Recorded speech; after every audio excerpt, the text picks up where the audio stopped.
দেখতে দেখতে বিজয়ের মাস চলে এলো আর বছরটাও শেষ হতে চলল। বিজয়ের এই দিনে পতাকা থিমে আমি আজকে একটা ফ্লাওয়ার কুশন বানাবো।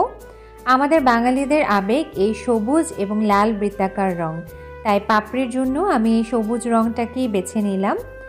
আমি মেজারমেন্ট অনুযায়ী পাপড়ি কাট দিয়ে নিব এবং আমার যে কয়টা পাপড়ির প্রয়োজন হচ্ছে আমি সে কয়টা পাপড়ি মেজারমেন্ট অনুযায়ী কেটে নিব।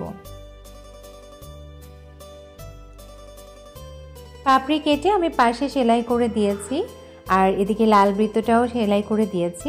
তুলো ঢুকানোর জন্য আমি কিছুটা জায়গা রেখেছিলাম, যেটাকে আমি ফিল আপ করার পরে হ্যান্ড স্টিচ দিয়ে নিচ্ছি।